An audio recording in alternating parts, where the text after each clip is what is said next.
Thomas Franco sir, கிட்டத்தட்ட 4ஆம் தேதி தொடங்கியது இந்த பணிகள். இன்னைக்கு 13 ஆயிடுச்சு. இன்னும் கூட இதுல இன்னும் குழப்பங்கள் இருக்குங்களா சார்? ஏராளமான குழப்பங்கள் இருக்கு சார்.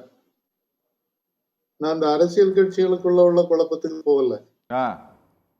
தேர்தல் ஆணையம் தன்னுடைய கடமையில் தொடர்ந்து தவறிக்கொண்டிருக்கிறது. நான் ஒரு சில உதாரணங்கள் சொல்றேன். என்னுடைய மகளுடைய வாக்காளர் அடையாள அட்டை இருக்கு. அந்த அடையாள அட்டையில தேடினா அவ பேர் இல்லை. ஆனா அந்த தொகுதியில போய் தேடினா அவ பேர் இருக்கு, வேற ஒரு எபிக் கார்டு நம்பர்ல இருக்கு. சரி, இது எப்படி வருதுன்னு எனக்கு புரியல. ரெண்டாவது, தேர்தல் ஆணையத்துக்கு ஒரு கடமை இருக்கு. நமக்கு தெரிய வேண்டிய விஷயங்களை அவங்க தெளிவாக புரிய வைக்கணும். ஆனா அவங்க மிரட்டுறதுதான் செய்யறாங்க. அவங்களுடைய வீடியோஸ் பாருங்க. நீங்க இந்த ஃபார்ம் ஃபில்அப் பண்ணலைன்னா உங்களுடைய உரிமையே போயிடும் இப்படின்னு மிரட்டுறதுதான் மிரட்டுறதுதான் நடக்குது. இப்போ வாக்குரிமை காப்பு இயக்கம் சார்பாக நாங்க ஒரு 16 கேள்விகள் கேட்டு அவங்களுக்கு கடிதம் அனுப்பியிருக்கோம். சரி, கடிதம் போய் இமெயில்ல இதுவரைக்கும் ஒரு பதில் இல்லை. இப்போ எனக்கு தெரிஞ்சவங்க ஒருத்தவங்களுடைய ஃபார்ம்ல பிஎல்ஓடைய போன் நம்பரும் பேரும் ஒண்ணு இருக்கு. ஆனா உண்மையில வரக்கூடிய பிஎல்ஓ இன்னொருத்தங்களா இருக்காங்க. ஒரு ஆண் முருகன் பேர் போட்டிருக்கு. ஆனா வேற ஒரு பெண் நான் தான் பிஎல்ஓன்னு சொல்லி அவங்க கொடுக்குறாங்க. யாரை தொடர்பு கொள்றதுன்றதே பெரிய சிக்கலா இருக்கு. அடுத்து இதுல அவங்க கேட்கக்கூடிய இந்த தகவல்கள்ல பெரிய பிரச்சனை இருக்கு. நம்மளை கட்டாயப்படுத்தி நீங்க இந்த நாட்டினுடைய குடிமகன் என்பதை நிரூபிக்கணும் அப்படின்னு சொல்லக்கூடிய முயற்சி தான் நடந்துகிட்டு இருக்கு.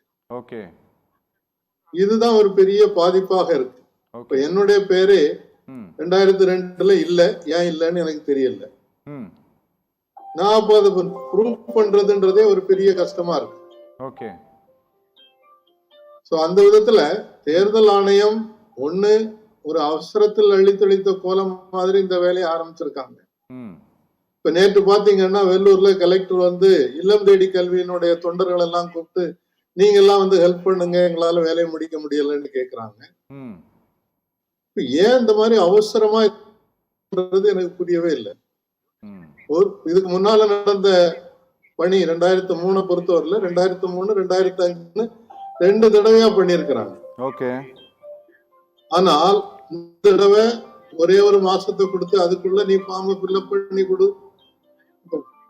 ஒரு வீட்டுல இருந்து நீங்க வீடு மாறி போயிட்டீங்க, புது வீட்டுல இருக்கிறவங்கள்ட்ட அந்த ஏரியாவில் உள்ளவங்கள்ட்ட ஃபார்ம் கேட்டா இல்ல எங்களுக்கு தெரியாது, நீங்க எங்க இருந்தீங்களோ அங்க போய் கேளுங்கன்றாங்க. அங்க போய் கேட்டாச்சுன்னா நீங்க வீடு மாறி போயாச்சு இல்லையா, அப்ப நீங்க இங்க ஃபார்ம் தர முடியாது அப்படின்றாங்க. இப்படி வாக்காளர்களுக்கு ஏராளமான அநியாயங்கள் தான் நடந்துட்டு இருக்கு. ஓகே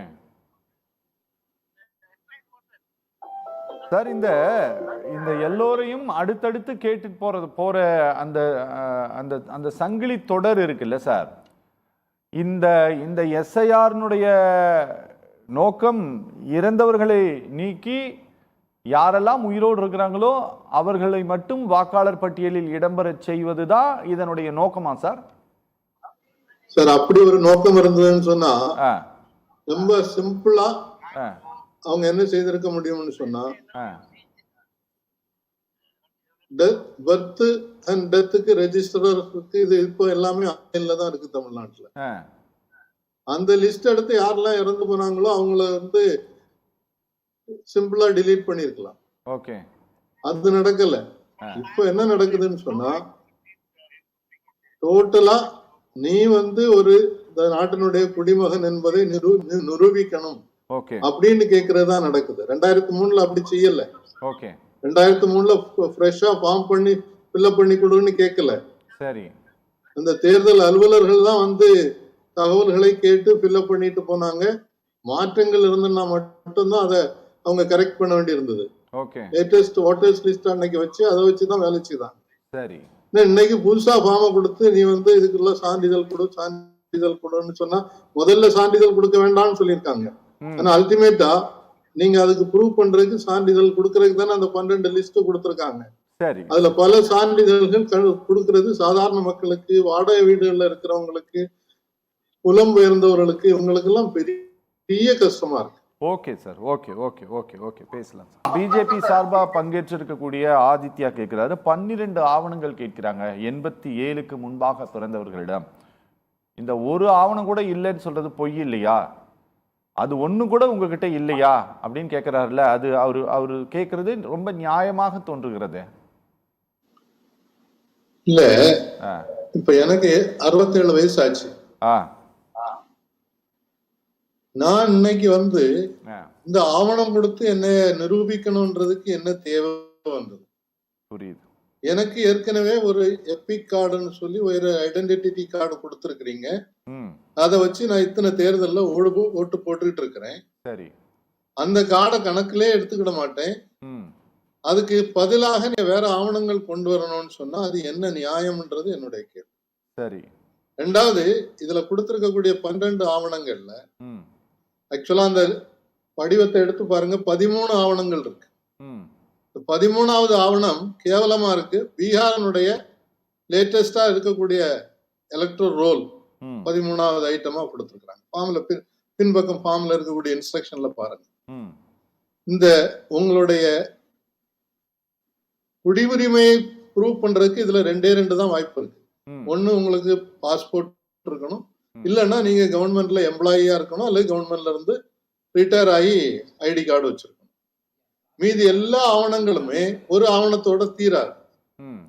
நீங்க ஒரு பர்த் சர்டிபிகேட் கொடுத்தீங்கன்னா அடுத்தால அந்த பர்த் சர்டிபிகேட்டோட அடுத்து என்ன கேட்கறாங்க? உங்க அப்பா எங்க, அம்மா எங்க இருந்தாங்க, அவங்க எங்க பிறந்தாங்க, அவங்க எல்லாம் இறந்து ரொம்ப காலம் ஆச்சு, அவங்களுடைய சர்டிபிகேட்லாம் நான் வச்சுட்டு இருக்க முடியாது. ம். இப்ப இன்றைக்கு அவங்க திருத்தங்கள் செய்யட்டோங்க. திருத்தம் செய்யும் போது 2002 2003ல பல இடங்கள்ல செய்த போது என்ன செய்தாங்க? 62 பக்கத்துக்கு ஒரு கைட்லைன் கொடுத்தாங்க. ம்.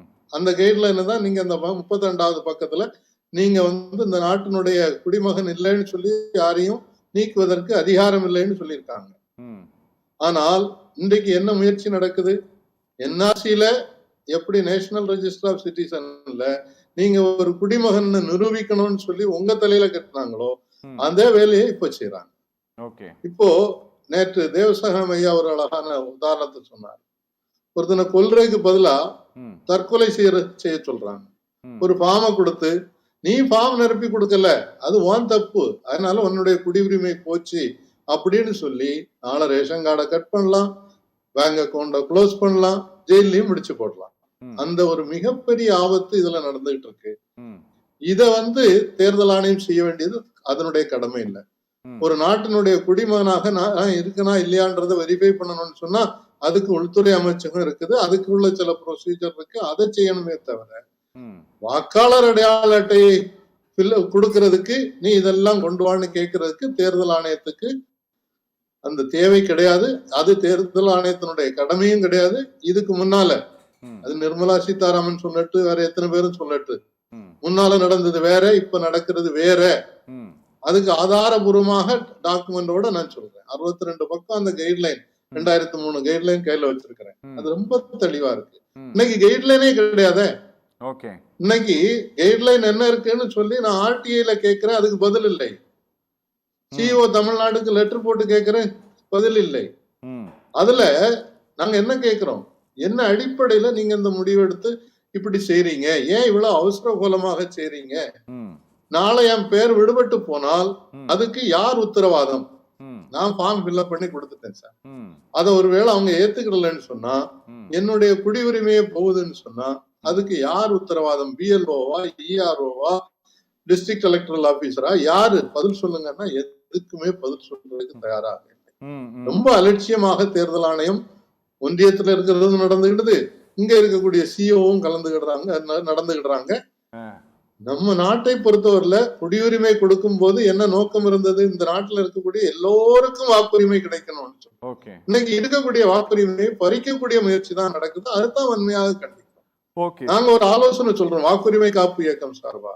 சரி, நீங்க நடத்துங்க, கால அவகாசத்தை கூடுதலா கொடுங்க, டிராப்ட் ரோல பப்ளிஷ் பண்ணதும் பூத் லெவல்ல ஒரு சோசியல் ஆடிட் அலோ பண்ணுங்க. அங்க இருக்கக்கூடிய மக்கள் எல்லாம் வந்து அவங்களுடைய லிஸ்ட வெரிஃபை பண்ணட்டும். அவங்க பேர் விடுபட்டு போயிருக்குதுன்னா ஏன்றதை அவங்க கேள்வி கேட்கட்டும். சேர்க்கணும்னு சொன்னா ஏன் சேர்க்கணும்ன்றதுக்கு ஆவணம் கொடுக்கட்டும். அதே மாதிரி ஃபைனல் ரோல் கொடுக்கும் போது ஒரு தடவை பண்ணுங்கன்னு கேட்கிறோம். அதுக்கு இவங்க இதுவரைக்கும் பதில் சொல்லல. 2003 இது அலோ பண்ணிருக்காங்க. சார் என்னன்னா இப்ப நீங்க சொல்றது என்னன்னா 2002 மேற்கொள்ளப்பட்ட எஸ்ஐஆரின் போது கைட்லைன்ஸ் இருந்தது. இப்போ இவர்கள் மேற்கொள்ளக்கூடிய எஸ்ஐஆருக்கு எந்த கைட்லைன்ஸையும் எலெக்ஷன் கமிஷன் ஆஃப் இந்தியா வெளியிடல. அப்படிதானே சார்? நிச்சயமா வெளியிடல. Okay okay okay sir. Okay. Election commission சைட்ல போய் நீங்க பாருங்க, நான் எத்தனையோ தடவை தேடிட்டேன். ஓகே. இல்ல. ஓகே.